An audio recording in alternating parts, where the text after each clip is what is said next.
성경 말씀은 창조에서 회복으로 이어지는 하나님의 사랑의 계획입니다. 이 말씀 속에서 주님의 은혜와 성령의 임재를 함께 누리길 바랍니다. 지금 성경 말씀의 비밀을 시작합니다.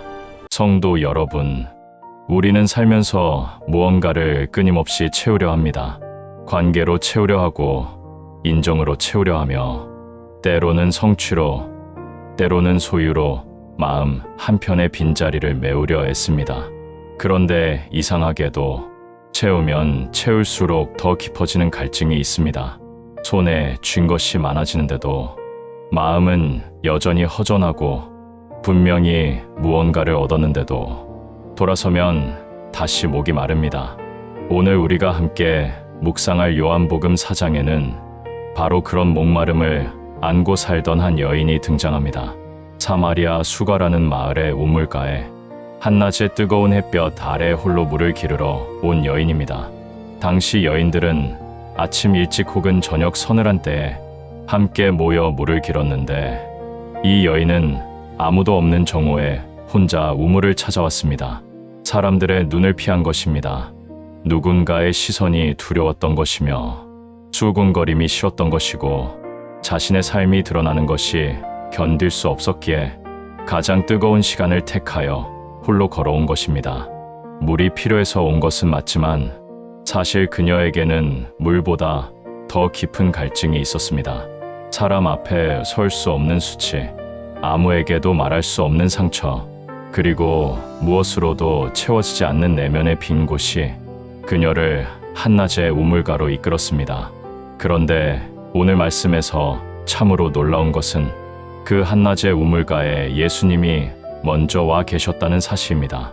아무도 오지 않는 그 시간, 아무도 찾지 않는 그 자리에 예수님이 앉아 계셨습니다. 우연이 아닙니다. 이 만남은 처음부터 하나님이 작정하신 것이며, 피하고 숨으려 했던 그 여인을 하나님이 먼저 찾아가신 것입니다. 우리의 삶에도 이런 우물가가 있지 않습니까? 아무도 모르는 곳에서 홀로 갈증을 안고 서 있는 그 자리, 누구에게도 말하지 못한 채 물동이를 들고 서 있는 그 순간에 예수님이 이미 와 계셨다는 것을 오늘 이 말씀은 우리에게 조용히 보여주고 있습니다. 요한복음 4장 4절을 보면 사마리아를 통과하여야 하겠는지라 라는 표현이 나옵니다.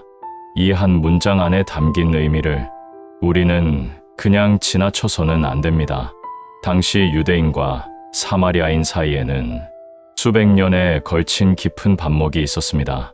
유대인들은 사마리아 사람들을 혼혈이라 여겼고, 그들의 예배를 불순하다 여겼으며, 심지어 같은 그릇으로 물을 마시는 것조차 거부했습니다. 그래서 갈릴리에서 예루살렘으로 갈 때 대부분의 유대인들은 사마리아 지역을 아예 돌아서 갔습니다.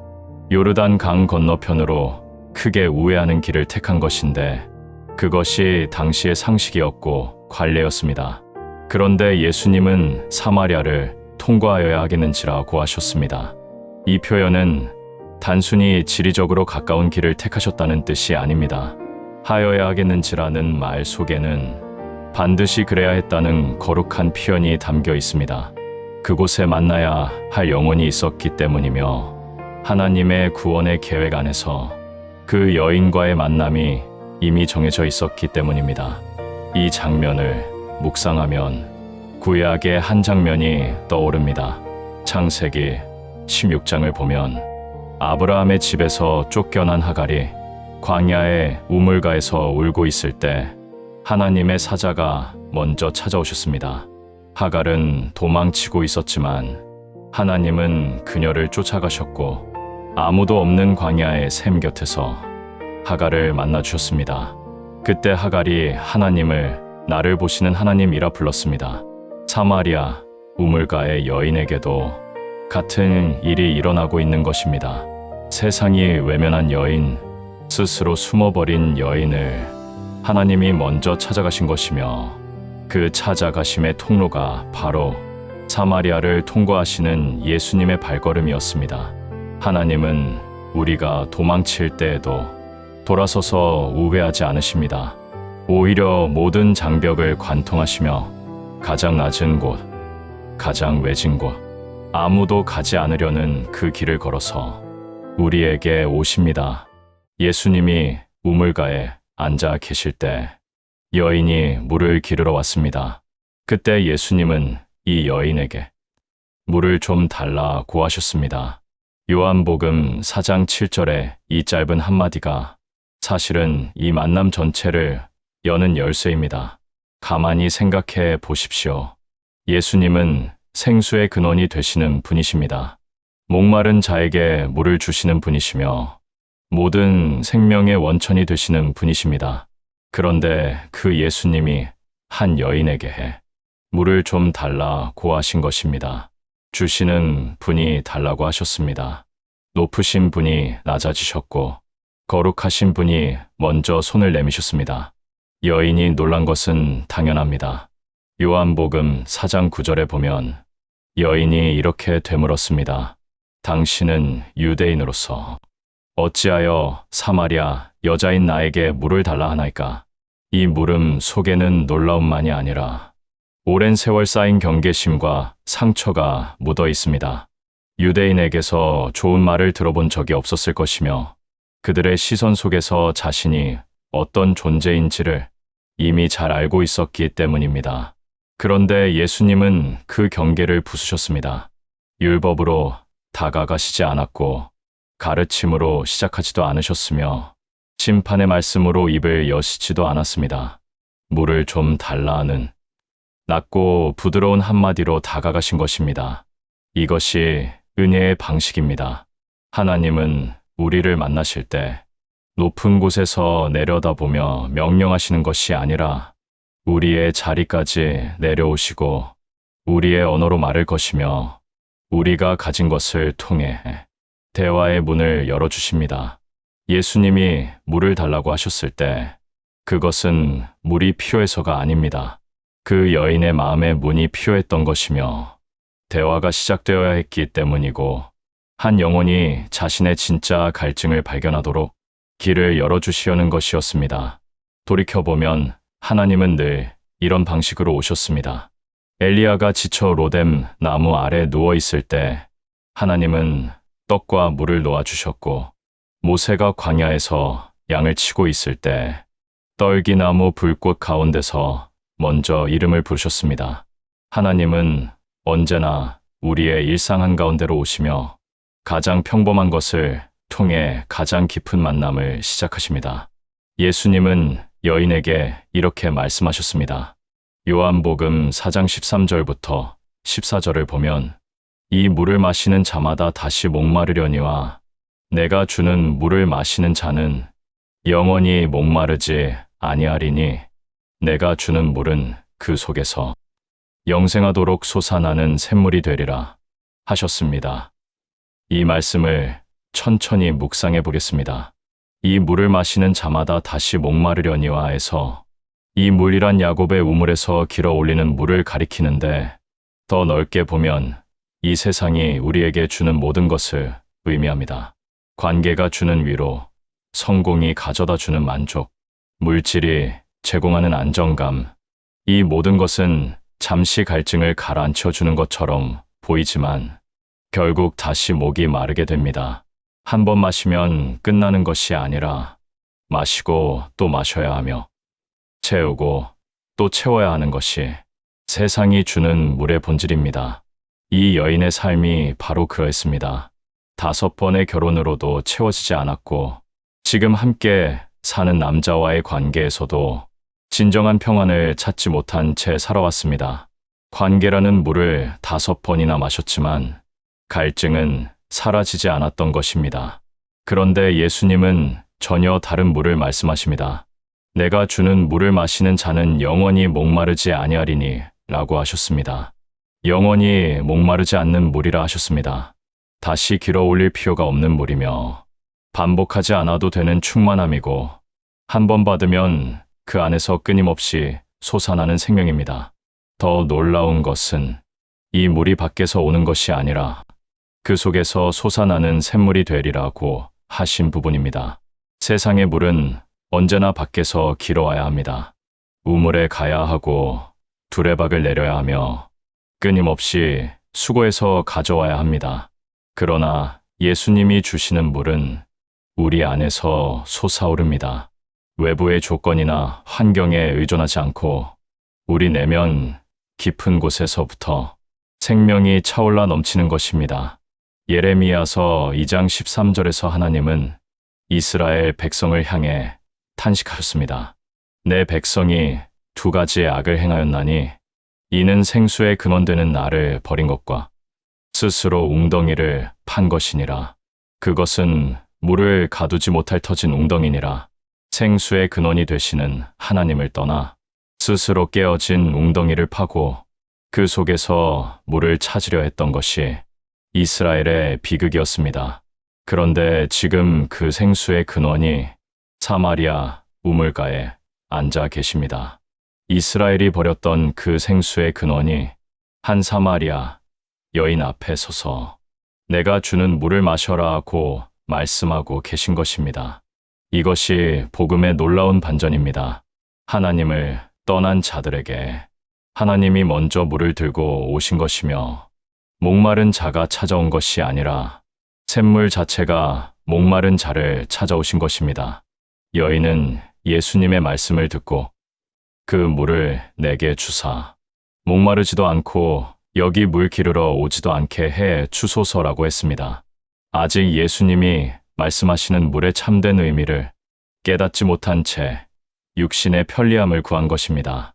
그런데 이때 예수님이 뜻밖의 말씀을 하십니다. 요한복음 4장 16절에 가서 내 남편을 불러오라고 하셨습니다. 갑자기 흐름이 바뀝니다. 물에 대한 대화를 하다가 왜 느닷없이 남편 이야기를 꺼내신 것입니까? 이것은 예수님이 화제를 돌리신 것이 아닙니다. 오히려 정확하게 핵심을 찌르신 것입니다. 여인이 물을 달라고 했지만 예수님은 그녀의 진짜 갈증이 어디에서 오는지를 아셨습니다. 물동이로 해결되는 목마름이 아니라 삶 전체를 짓누르고 있는 깊은 결핍, 관계로 채우려 했지만 매번 무너져 내린 상처의 자리를 예수님은 정확히 보고 계셨던 것입니다. 여인이 대답합니다. 나는 남편이 없나이다. 이 짧은 대답 속에 얼마나 많은 것이 숨겨져 있는지 모릅니다. 말하고 싶지 않은 과거, 설명할 수 없는 현재, 그리고 감추고 싶은 수치가 이 한마디 안에 눌려 있습니다. 예수님은 그녀의 대답을 받으시며 요한복음 4장 17절부터 18절에서 내가 남편이 없다 하는 말이 옳도다. 너에게 남편 5이 있었고 지금 있는 자도 내 남편이 아니니 내 말이 참되도다 라고 하셨습니다. 여기서 멈추어 깊이 생각해 보아야 할 것이 있습니다. 예수님은 이 여인의 과거를 낱낱이 알고 계셨습니다. 5번의 결혼과 지금의 관계까지 모든 것을 알고 계셨으면서도 그 전까지 한마디의 정죄도 하지 않으셨습니다. 먼저 물을 달라 하시고, 먼저 영원한 생수를 말씀하시고, 대화의 관계가 열린 후에야 비로소 가장 아픈 자리를 건드리셨습니다. 그리고 그 방식을 보십시오. 내 말이 참되도다 라고 하셨습니다. 정죄가 아니라 인정입니다. 내가 사실을 말했다고 하신 것이며 내가 숨기지 않았다는 것을 알아주신 것입니다. 예수님은 수치를 들추어 부끄럽게 하시려는 것이 아니라 수치를 직면하게 하시되 은혜 안에서 직면하도록 이끄신 것입니다. 그런데 여인은 이 순간 화제를 돌립니다. 요한복음 4장 20절에서 우리 조상들은 이 산에서 예배하였는데 당신들은 예배할 곳이 예루살렘에 있다 하더이다 라고 말합니다. 남편 이야기에서 갑자기 예배 장소 논쟁으로 넘어간 것입니다. 이것은 매우 자연스러운 인간의 반응입니다. 가장 아픈 곳이 드러날 때 우리는 본능적으로 화제를 돌리며 더 안전한 주제로 도망치려 합니다. 종교적 논쟁이나 신학적 질문 뒤에 자기 삶의 문제를 숨기려 하는 것은 비단 이 여인만의 모습이 아닙니다. 그러나 예수님은 그 회피조차 붙잡아 더 깊은 진리의 자리로 이끌어 가십니다. 여인이 예배 장소에 대한 질문을 던졌을 때 예수님은 놀라운 선언을 하십니다. 요한복음 4장 23절부터 24절에서 아버지께 참되게 예배하는 자들은 영과 진리로 예배할 때가 오나니 곧 이때라. 아버지께서는 이렇게 예배하는 자들을 찾으시느니라. 하나님은 영이시니 예배하는 자가 영과 진리로 예배할지니라 하셨습니다. 이 말씀은 단순히 예배의 형식이나 장소를 바꾸라는 뜻이 아닙니다. 예수님이 말씀하시는 영과 진리란 하나님의 영 안에서 그리고 진리 되시는 그리스도 안에서 자신의 참된 모습을 가지고 하나님 앞에 나오는 것을 의미합니다. 이 여인은 지금까지 숨기며 살아왔습니다. 사람들 앞에서 숨겼고 한낮에 우물가로 도망쳤으며 자신의 과거를 감추려 했습니다. 그런데 예수님은 그 숨김을 걷어내시고 이제 하나님 앞에 참된 모습으로 나오라고 초대하고 계신 것입니다. 참된 예배는 완전해진 후에 드리는 것이 아닙니다. 깨끗해진 후에, 문제가 해결된 후에, 수치가 사라진 후에 드리는 것이 아니라 바로 그 수치를 가지고, 바로 그 상처를 안고, 바로 그 결핍과 갈증을 들고 하나님 앞에 나오는 것이 영과 진리로 드리는 예배입니다. 이 여인은 남편이 5이었고 지금도 정리되지 않은 관계 속에 있었지만 예수님은 그 자리에서 예배를 말씀하셨습니다. 조건이 갖추어지기를 기다리지 않으셨습니다. 바로 지금, 바로 여기서 당신의 진짜 모습 그대로 나오라고 하신 것입니다. 아버지께서는 이렇게 예배하는 자들을 찾으시느니라. 하나님이 찾고 계시다고 하셨습니다. 예배자가 하나님을 찾는 것만이 아니라 하나님이 예배자를 찾으신다고 하셨습니다. 이것은 참으로 놀라운 역전입니다. 우리가 하나님을 구하기 전에 하나님이 먼저 우리를 찾으신 것이며 우리가 예배의 자리에 나아가기 전에 하나님이 먼저 우리를 향해 걸어오신 것입니다. 사마리아의 이 산이냐 예루살렘이냐 하는 물음 너머에 하나님이 진정으로 원하시는 것은 장소가 아니라 마음이며 형식이 아니라 진실이고 완벽함이 아니라 솔직함이라는 것을 예수님은 이 여인에게 그리고 오늘 우리에게 말씀하고 계십니다. 대화가 깊어지면서 여인은 한 가지 고백을 합니다. 요한복음 4장 25절에서 메시아 곧 그리스도라 하는 이가 오실 줄을 내가 아노니 그가 오시면 모든 것을 우리에게 알려주시리다라고 했습니다. 이 고백을 주의 깊게 들어야 합니다. 이 여인은 비록 사마리아 사람이었고 유대인들에게 멸시를 받던 처지였으며 5번의 결혼이 무너진 상처투성이의 삶을 살아왔지만 마음 깊은 곳에는 메시아를 기다리는 소망이 있었습니다. 언젠가 오실 그분이 모든 것을 알려주시라는 믿음이 그녀의 내면에 작은 불씨처럼 남아 있었던 것입니다. 수치와 상처와 반복된 실패 속에서도 그 소망의 끈은 끊어지지 않았습니다. 이것은 하나님이 그녀의 마음에 미리 심어두신 기다림이었다고 밖에 설명할 수 없습니다. 그때 예수님이 말씀하셨습니다. 요한복음 4장 26절 내게 말하는 내가 그이니라. 이 한마디의 무게를 느껴보십시오.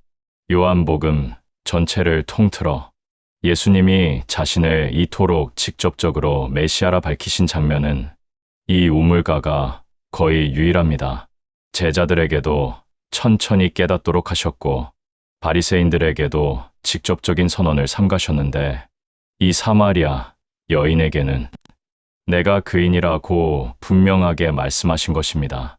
왜 하필 이 여인이었을까를 깊이 묵상해 보아야 합니다.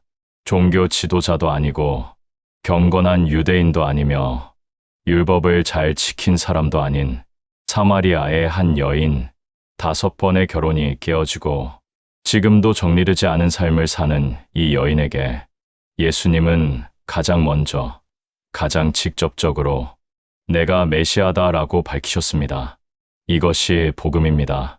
복음은 준비된 자에게 먼저 오는 것이 아니라 가장 목마른 자에게 먼저 오며 가장 낮은 자리에 있는 영혼에게 하나님이 먼저 자신을 드러내시는 것입니다. 이사야서 55장 1절에서 하나님은 이렇게 선포하셨습니다. 목마른 자들아, 물로 나아오라. 돈 없는 자도 오라. 너희는 와서 사 먹되 돈 없이 값 없이 와서 포도주와 젖을 사라. 이 말씀이 지금 이 우물가에서 성취되고 있는 것입니다. 목마른 여인에게 생수의 근원이 찾아오셨고 아무것도 가진 것 없는 이 여인에게 값없이 영원한 생명을 주시려는 것이며 내가 그인이라 라는 선언 안에 온 인류를 향한 하나님의 구원이 열리고 있는 것입니다. 이 여인이 그토록 기다리던 메시아가 지금 자기 앞에 앉아 계셨습니다. 멀리 있지 않았습니다. 거룩한 성전 안에만 계신 것이 아니었습니다. 사마리아의 우물가, 한낮의 뜨거운 햇볕 아래 죄인이라 불리는 여인의 바로 옆에 메시아가 앉아 계셨던 것입니다. 오늘 이 말씀을 듣는 우리에게도 예수님은 같은 말씀을 하고 계십니다. 내게 말하는 내가 그인이라. 당신이 기다리던 그 답이, 당신이 찾아 헤매던 그 분이 바로 지금 당신에게 말씀하고 계십니다. 성도 여러분, 이 만남 이후에 일어난 일이 어쩌면 이 이야기에서 가장 강렬한 장면입니다. 요한복음 4장 28절부터 29절을 보면 여자가 물동이를 버려두고 동네에 들어가서 사람들에게 이르되 나의 행한 모든 것을 내게 말한 사람을 와서 보라. 이는 그리스도가 아니냐 하니라고 기록되어 있습니다. 물동이를 버려두었다고 했습니다. 이 한 문장이 가슴에 닿습니다. 이 여인은 물을 기르러 온 사람입니다. 물동이는 그녀가 매일 들고 다니던 것이며 그녀의 일상이었고 그녀의 생존 도구였습니다. 그런데 그것을 버려두었습니다. 물동이를 버려둔 것은 더 이상 그 물이 필요하지 않게 되었다는 뜻입니다. 세상의 물로 채우던 삶에서 영원한 생수를 만났기에 이전에 매달리던 것을 내려놓을 수 있었던 것입니다. 물동이는 단순한 그릇이 아닙니다. 그것은 우리가 세상에서 갈증을 해소하기 위해 매일 붙들고 다니는 모든 것을 상징합니다. 관계의 물동이, 성취의 물동이, 인정받으려는 물동이, 안정을 추구하는 물동이를 우리는 매일 들고 우물을 오갑니다. 그런데 이 여인은 그것을 내려놓았습니다. 더욱 놀라운 것은 그 다음 행동입니다. 사람을 피해 한낮에 홀로 나왔던 여인이 이제 동네로 달려가서 사람들에게 외치기 시작한 것입니다. 나의 행한 모든 것을 내게 말한 사람을 와서 보라고 했습니다. 자신의 과거가 드러나는 것이 더 이상 두렵지 않았던 것입니다. 이전에는 수치였던 것이 이제 간증이 되었습니다. 감추고 싶었던 과거가 사람들을 예수님께로 이끄는 통로가 된 것이며 가장 부끄러웠던 기억이 가장 강력한 복음의 증거가 되었습니다. 이 여인은 신학을 배우지 않았습니다. 긴 설교를 준비하지도 않았습니다. 다만 자기에게 일어난 일을 전했을 뿐입니다. 나의 모든 것을 아시는 분을 만났다.